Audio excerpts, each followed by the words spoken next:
Despite having gained tens of millions of fans around the world over the past decade, it was actually only in 2024 that Hozier secured his first US Billboard #1 hit with Too Sweet off of Unreal Earth. Hey, my name is Torin from CreativeMastery.com, and in this video, we're going to take a look at the top 5 songwriting techniques from Hozier's Too Sweet that you can use to improve your songs today. Hozier's song Too Sweet really provides a masterclass in several tried and true songwriting techniques that make the song very easy for fans to remember and sing along to. Number 1, use unique melodic rhythms in each of your song sections. For those who may not know, melodic rhythm refers to using a repeating rhythmic pattern to build your song's melody. And in case that last sentence didn't make any sense, let's dive in and take a look at the very first verse of Too Sweet, where we can already see Hozier using a distinct melodic rhythm to really lock in that melody.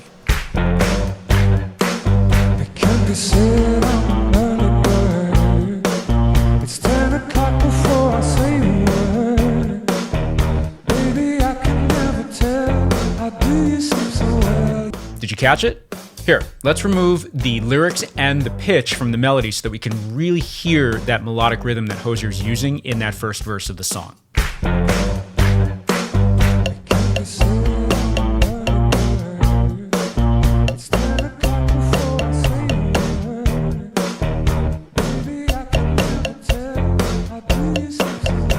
Using melodic rhythms like this is really important because it's one of the easiest ways that we can hook our listeners in and make our melodies very easy to remember. And the best practice is to actually use a different, distinct melodic rhythm for each of your song sections. So one for the verse, a different one for the chorus, a third distinct one for the pre-chorus if you have a pre-chorus. And we can hear Hozier do exactly that in both the pre-chorus and the chorus of Too Sweet.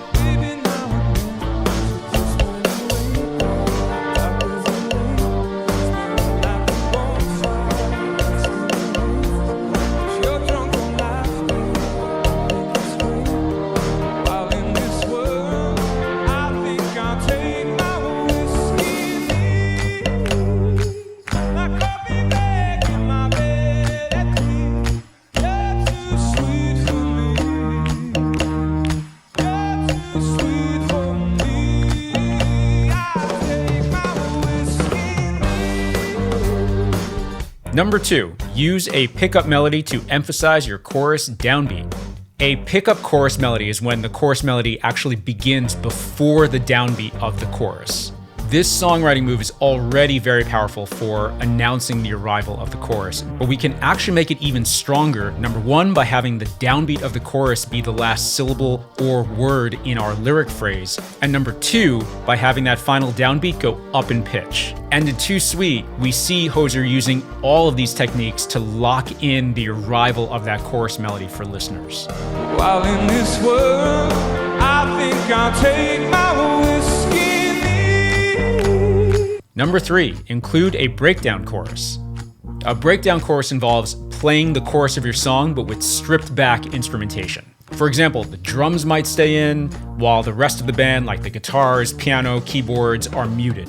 And breakdown choruses are amazing for getting fans more engaged in the song and also for building up the song's energy, because they encourage fans to sing and clap along, and they also provide a big dynamic contrast between that breakdown chorus and what usually follows, which is a full chorus with the whole band slamming back in. One classic example of a song that uses a breakdown chorus really well is Bon Jovi's You Give Love a Bad Name, where we come right out of the guitar solo into a breakdown chorus using claps to keep the beat, and then we drive right into the third and final chorus of the song, and the energy of the song just explodes.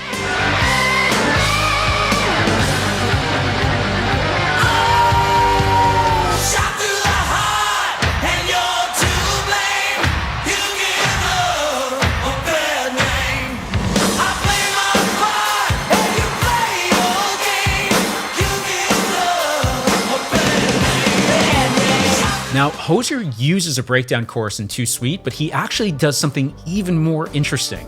He pulls that breakdown chorus up to be the very first chorus that we ever hear in the song.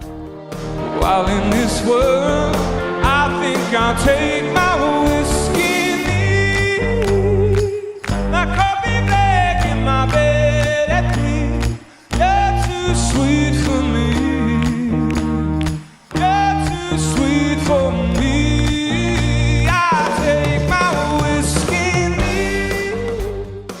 Number 4, repeat your main lyric hook. Lyric hooks are one of the most important ways that we can make our songs memorable for our fans. After someone's heard our song a few times, if we've got a strong lyric hook, that's usually the thing that they're most able to remember and sing along to the next time that they hear our song. And in my mind, one of the best examples of this is Taylor Swift's Shake It Off. Now, I've heard that song maybe 100 times, but frankly, still to this day, I'm not sure what all the verse lyrics are. However, you better believe that I can sing along to the chorus lyrics of that song because Taylor did a great job of crafting the lyrics to be an earworm.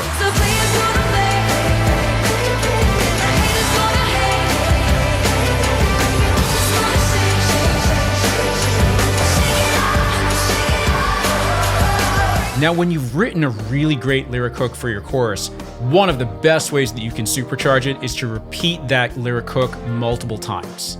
And doing so is only going to even further cement your main lyric hook in your fans' minds. And that's exactly what we find in Hozier's Too Sweet, where he takes his main lyric hook of "You're too sweet for me" and repeats it twice at the end of each pass through the chorus.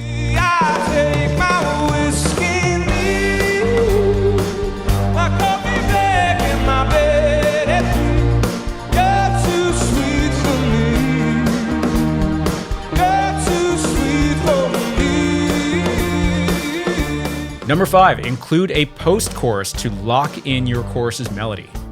As we've covered in several of the previous tips, so much of what we're doing as songwriters is making our songs as easy as possible to remember and sing along to for fans. And when we've written a strong chorus melodic hook, good lyrics, good melody, good melodic rhythm, yet another way that we can even further lock it in with fans is to use a post-chorus. Now, as the name implies, a post-chorus comes immediately after our main chorus.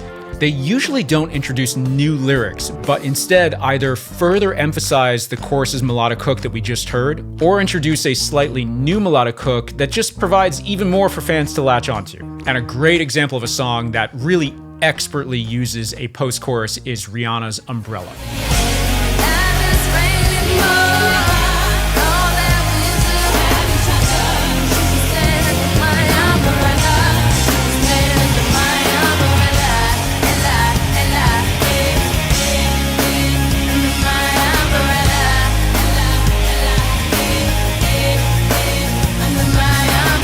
And in Too Sweet, Hozier uses a post-chorus essentially to just further lock in the chorus melody, but without the lyrics. You're too sweet for me.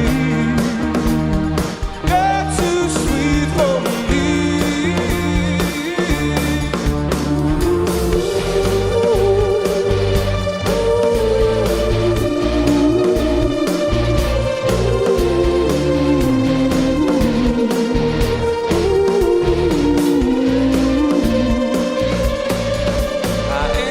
So, how can you use these songwriting tips in your songs? Number 1, choose a unique melodic rhythm for each of your main song sections and then write your lyrics to fit within those melodic rhythms. Number 2, use a pickup melody to emphasize your chorus's downbeat, and extra points if your lyric phrase goes up in pitch and ends on that downbeat. Number 3, include a breakdown chorus in your song, and again, bonus points if you experiment with moving that breakdown chorus up to be the very first chorus in your song. Number 4, repeat your main lyric hook multiple times in your chorus. And number 5, experiment with including a post-chorus to really lock in your chorus's melody.